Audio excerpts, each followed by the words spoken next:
Lanjut ke pembahasan.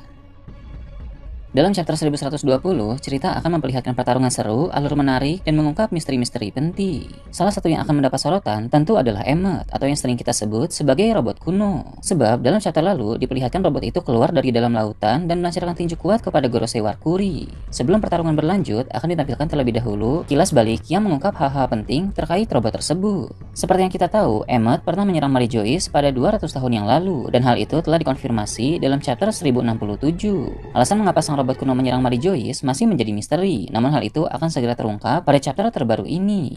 200 tahun yang lalu adalah tahun yang sama ketika dimulainya kerjasama antara pemerintah dunia dengan Pulau Manusia Ika. Itu dilakukan setelah diskriminasi berlangsung selama berabad-abad. Hal itu dikonfirmasi melalui perkataan Robin pada chapter yang sama saat Vegapunk menceritakan bahwa robot kuno pernah menyerang Mary Joyce. Tentu kedua hal tersebut saling berkaitan. Pada saat pemerintah dunia hendak menjalin kerjasama dengan manusia ikan, pihak manusia ikan mengirim beberapa utusan untuk datang ke Mary Joyce. Sepertinya salah satu dari utusan tersebut adalah Poseidon pada masa itu sebelum Shirahoshi lahir. Seperti yang kita tahu, Poseidon merupakan senjata kuno yang lahir pada masa-masa berbeda. Dalam abad kekosongan, ada Poseidon pertama. Pada masa ini, ada Shirahoshi yang entah Poseidon keberapa, dan di antara Poseidon pertama sampai Shirahoshi, tentu ada Poseidon lain yang lahir pada era-era berbeda. Salah satunya adalah Poseidon 200 tahun yang lalu.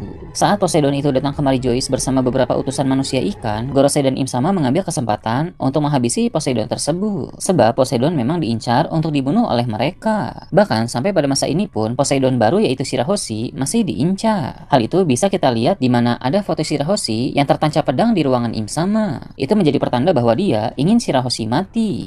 Jadi Poseidon 200 tahun yang lalu juga diincar oleh Im Sama. Ketika ada kesempatan, maka Poseidon tersebut hendak dibunuh oleh Im Sama dan Gorosei. Pada saat itulah robot kuno datang ke Mary Joyce karena dia merasakan bahwa Poseidon berada dalam bahaya. Dengan kata lain, robot kuno adalah pelindung dari Poseidon. Sekarang muncul pertanyaan mengapa robot kuno menjadi pelindung dari Poseidon. Pada masa lalu, robot kuno saling mengenal dengan Joy Boy. Bahkan mereka berdua adalah nakama. Dalam abad kekosongan, Joy Boy meminta maaf kepada Poseidon pertama karena suatu janji yang tidak bisa dia tuntaskan. Permintaan maaf itu terukir pada poneglyph yang pernah dibaca oleh Robby. Jadi, karena rasa bersalah Joy Boy kepada Poseidon pertama, dia pun memerintahkan Emmet si robot kuno untuk menjadi pelindung dari Poseidon. Bahkan sampai generasi-generasi Poseidon selanjutnya. Itulah awal mula mengapa robot kuno menjadi pelindung para Poseidon selama berabad-abad. Sampai pada 200 tahun yang lalu ketika Poseidon pada masa itu berada dalam bahaya di Mary Joyce, robot kuno pun menyerang tempat itu. Namun aksinya terhenti karena dia kehabisan energi. Alasan mengapa robot kuno bisa kehabisan energi karena selama berabad-abad dia sudah sering bertarung untuk melindungi Poseidon dari generasi ke generasi. Poseidon manapun itu selalu saja diincar oleh pihak-pihak kuat sehingga robot kuno pun harus sering bertempur. Di lain, sumber energi robot kuno tidak ada lagi karena sumber energi sang robot berkaitan dengan kekuatan Nika. Setelah kematian Joy Boy, pengguna kekuatan Nika yang baru hanyalah Luffy, yang mana rentang waktunya sekitar 800 tahun. Wajar saja robot kuno kehabisan energi saat menyerang Mary Joyce 200 tahun yang lalu, karena dalam abad kekosongan sampai 200 tahun lalu, dia tidak lagi mendapat pasokan energi baru. Maka, sang robot pun gagal melindungi Poseidon. Poseidon pada masa itu mati di tangan pemerintah dunia, tapi mereka bisa memanipulasi kematiannya, sehingga publik dan bahkan manusia ikan pun tidak tahu kebenaran di balik kematian sang Poseidon. Tak heran ketika robot kuno bangkit kembali di Pulau Egghead, hal pertama yang dia ucapkan adalah permintaan maaf kepada Joy Boy. Joy Boy telah menugaskannya untuk menjadi pelindung Poseidon, tapi 200 tahun yang lalu, sang robot telah gagal. Pada masa ini, karena sudah ada Luffy sebagai Joy Boy yang baru, maka robot kuno pun akan meminta perintah kepada Luffy apakah Luffy ingin dia tetap lanjut melindungi Poseidon atau dia akan diberi perintah yang berbeda dari Luffy. Jika Luffy tetap memberi perintah kepada robot kuno untuk melindungi Poseidon, maka robot kuno akan langsung pergi ke Pulau Manusia Ikan dan melindungi Shirahoshi yang sedang berada di sana. Robot kuno tidak perlu bernafas, sehingga dia bisa langsung berenang ke dalam laut dan menuju Pulau Manusia Ika. Sedangkan jika Luffy tidak memberi perintah melindungi Poseidon, maka robot kuno itu akan ikut bersama Luffy sampai Pulau Elba. Sepertinya opsi pertamalah yang akan dipilih oleh Luffy, karena Poseidon pada masa ini adalah Shirahoshi, dan Shirahoshi adalah teman dari Luffy. Dia pasti peduli terhadap nasib temannya itu, ditambah lagi Robin pun akan meyakinkan Luffy untuk melakukan itu, karena dia tahu bahwa Shirahoshi pasti diincar oleh pemerintah dunia. Jadi keputusan Luffy pun adalah memerintahkan robot kuno untuk melindungi Poseidon alias Shirahoshi. Setelah kilas balik tentang alasan penyerangan robot kuno ke Mary Joyce itu selesai, maka cerita pun akan kembali fokus ke pertempuran Pulau Egghead. Sang robot akan bertarung dengan intens untuk membantu Luffy melawan Gorosei. Sementara pertarungan berjalan, siaran Vegapunk pun berlanjut. Sebelum dia benar-benar mengakhiri siaran tersebut, dia akan teringat bahwa ada satu hal lagi yang harus dia sampaikan. Vegapunk pun akan bilang musuh sejati dari di saat ini sedang bersembunyi di balik pemerintah dunia. Dia merupakan sosok pemimpin sebenarnya dari pemerintah dunia dan namanya adalah Nerona Imu alias Im Sama. Sosok itulah yang pada masa lalu tidak bisa dikalahkan oleh Joy Boy. Vegapunk sudah mengetahui soal Im Sama dari berbagai informasi yang dia pelajari. Ketika Vegapunk membongkar soal eksistensi dari Im Sama pun akan diperlihatkan. Seperti apa wajah dari Im Sama akan ditampilkan dan dia sangat marah kepada Vegapunk.